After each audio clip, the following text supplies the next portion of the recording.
বিপ্লবী হাদি হাসান মোহাম্মদ মুক্তার। সূর্যের গর্ভ থেকে ছিঁড়ে এসেছে একটি ছেলে, নাম তার হাদি।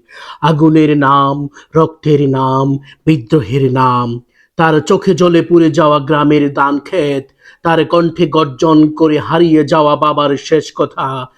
হাদি হাঁটে, পায়ের তলায় পিষে দেয় পুলিশের বুট। হাদি চিৎকার করে আকাশ ফেটে যায়। আমি সূর্য সন্তান, আমার রক্তে লেখা বিপ্লব।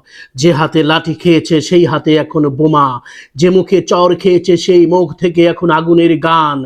হাদি বলে, মা, তোমার কোলের দুধ শুকিয়ে গেছে, আমি এখন তোমাকে লাল রঙের দুধ খাওয়াবো, বিপ্লবের দুধ। রাস্তায় রাস্তায় তার নাম লেখা আছে গুলির দাগে। প্রতিটি গুলি খেয়ে সে আর লম্বা হয়েছে, প্রতিটি কাঁদানো গ্যাসে সে আরো জ্বলন্ত হয়েছে।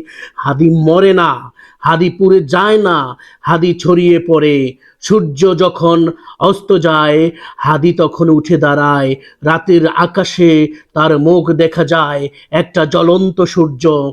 ছেলেরা বলে, ভাই হাদি এসেছে। মেয়েরা বলে, হাদি এলো, আর ভয় নেই।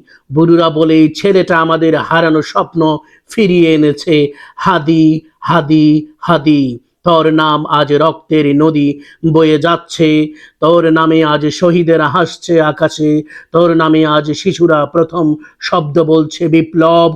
ওরে সূর্য সন্তান হাদি, তোর বুকের আগুন কখনো নিভবে না, তোর হাতের লাল পতাকা কখনো নামবে না। তুই যতক্ষণ আছিস, আমরা সবাই বেঁচে আছি।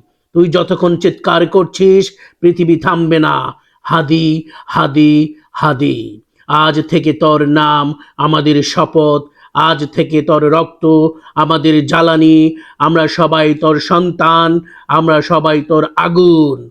জ্বলো হাদি, জ্বলো, আরো জোরে, পুড়িয়ে দাও এই অন্ধকারের শেষ কথাটুকু। আমরা তোমার সঙ্গে আছি, সূর্যের মতো, রক্তের মতো, বিপ্লবের মতো। অনন্তকাল ধরে জ্বলবো আমরা। হাদি, হাদি, হাদি। জয় হোক সূর্য সন্তানের, জয় হোক বিপ্লবের।